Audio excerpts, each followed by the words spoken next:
All right, it's back to the weekly update.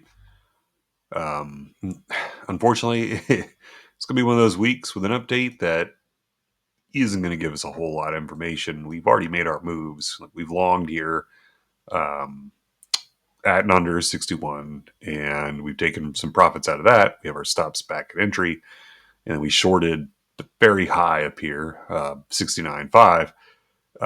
Depending on depending on your exchange, it either hit entry or didn't, just shy of a couple of dollars. So hopefully yours hit entry. If not, we wait for the next move.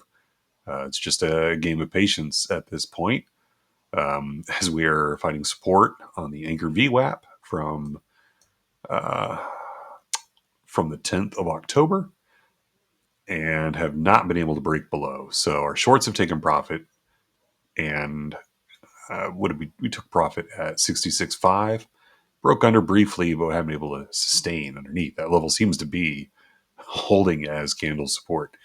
Um, our stops are an entry on our short, our stops are an entry on our longs. So now we just wait for it to pick a direction. If it goes down, we get stopped out of our longs, and our shorts take profit. And if it continues upwards, then we get stopped out of our shorts, and our longs take profit. So not too concerned about it at the moment. Having a difficult time breaking over this descending line. We have some wicks through. What we're trying to figure out is if this is sort of a failed momentum break trade. If traders are getting too excited, too many longs entering, and then the shorts take over, or if they can overpower the bears, the shorts, or whatever you want to call it, and break above and continue upward. Now, I would like to see some upper levels hit, but we'll just have to wait and see if that's in the cards or the charts for our movement right now. The structure on the medium time frame here is bullish. We keep forming higher lows and higher highs, and the structure on our medium to longer time frame, it looks like it could be turning from bearish to bullish. And our long term, let's put it on the weekly here, time frame is still bullish structure, still higher lows and higher highs. All right, so we're waiting for this fourth wave, this long sit to end and get our last move in the direction before forming a larger pullback. And then, if we get that larger pullback, and then continuing upwards. So just keeping an eye at the moment. Like I said, our trades are trapped in profit. So I'm not really too concerned about making any actions yet. I'm just going to wait and see patiently where it decides to go when it wants to move. It's not really giving me a whole lot of hints, although I would say the upside looks more probable at this moment. It looks more probable to break our entry point and possibly get back up in here. Which, if we do and we start to fail, I might re-entertain the idea of another short, and this forms a higher high M pattern before a larger correction, and that's fairly common wave movements. You see it here happening, especially here. You see it happening pretty often in Bitcoin and up here as well. So that's just where I'm watching there for Bitcoin. See if the other charts have anything else on them. We are still watching this pattern, but this is a weekly pattern. It has not confirmed yet. It is still not confirmed. You can see we need to close this candle. And then after we close this candle, we need to um, close another one. We can't break above 69,515 for this. If we do, it can't go far. It'll run into invalidation. Let me pull this D leg to see. Invalidation's got quite a stretch, so this can continue to go for quite some time before we call it invalid. And I would probably, so by the time we get up to about 95, then we're really looking at, yeah, that's a stretch for this pattern. So we do have some space up here before this completely invalidates. It may not be complete, and it may not come into fruition. We'll just have to wait and see. We don't have any weekly levels up above us that remain untapped for resistance, but we do have some untapped weekly levels for support. Our first one coming in at 62,792. Our second one coming at 54,850. And then I want to say there's one way down here below all those coming in at 41,585.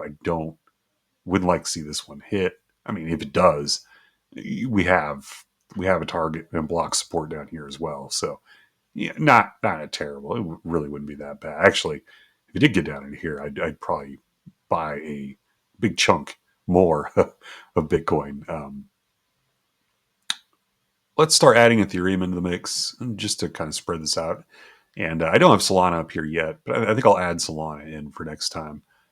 So Ethereum, again, we're struggling here at this point. You can see us forming another, almost like a, so you know, I bet it ties in better. Yeah. Yeah, ties in better there with that neckline. You see, he's trying to come back and break that M neckline and not able to do it. We'll see. We could continue to tighten up, come down back onto this support line, which is also the 618 from low to high.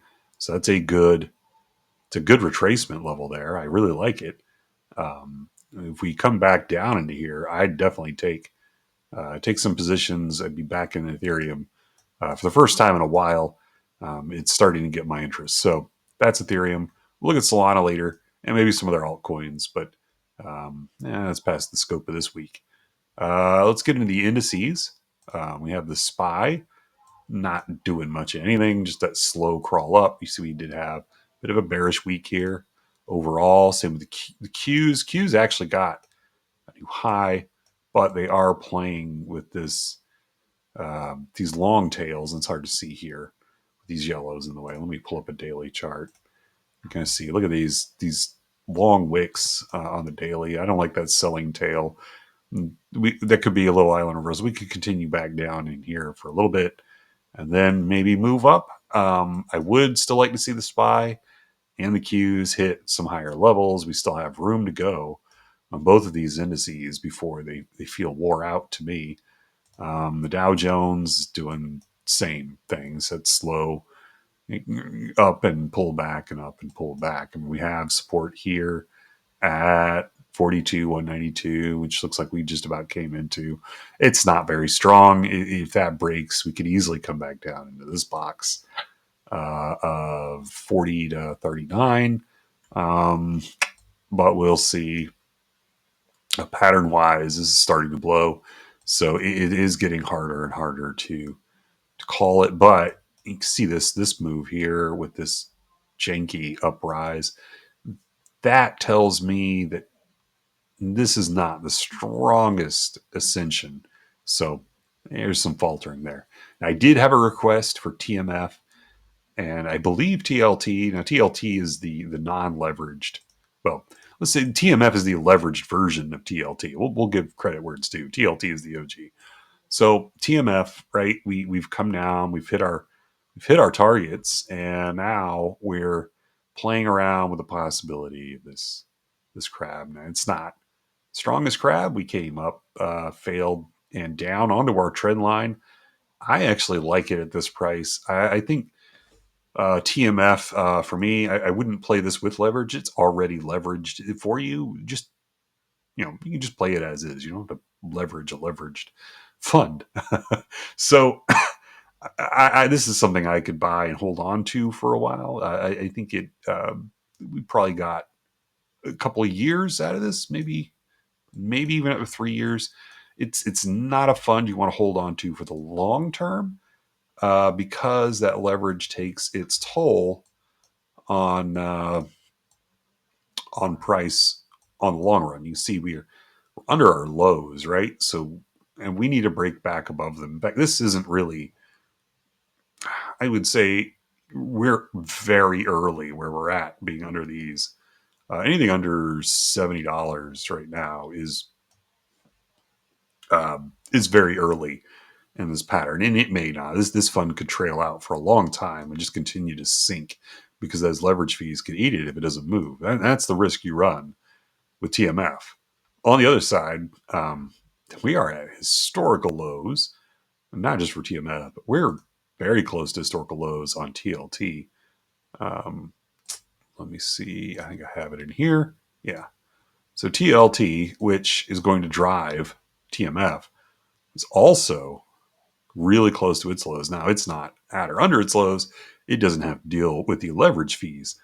It also doesn't move nearly as fast or as high. Although, from where we're at now, sub $100, getting 50% on this, 50 to 60, even 70%, which I wouldn't hope for. Look, for me, I want to be out in here, 116 to 122. So I'm not even looking at that big of a gain, but it's still pretty good, and you get better dividend payouts on this. This is one you can keep as a hedge fund in your portfolio if you want, or especially if you have a dividend paying portfolio. Getting it at this price could be a long term bargain where you could see appreciation, not just in the fund itself, but historic appreciation from lows. And I would like to see it move out of this range. It needs to break back above 100, 102 and get into the hundreds. And I think we could start revisiting these prices. And that's where I'm interested in it. You could leverage this one, but it's not really a big mover. It's not typically super volatile. But again, I think both TLT and TMF could be interesting hedge plays in your, or think about them. Ask your financial advisor about them for your portfolio. They're going to be in my portfolio, is what I meant to say. So for me, they're interesting plays in my portfolio, and that's going to wrap it up. We'll get back to you guys next week if I can. Look, the next 2 Sundays, I'm going to be in Jamaica. I'll bring my laptop and do my best to get some videos out. They probably won't have the same format as the ones you're used to seeing because I do this one on my desktop. Um, so you'll have to deal with my old crappy microphone and some reduced production value. But that just is what it is. I'll see you guys next week, possibly, and the week after. If not, I will put out some posts and we'll get something out there to let you guys know that I'm still alive. All right. Play it safe. Be good out there and happy trading. And I'll see you guys later. Bye.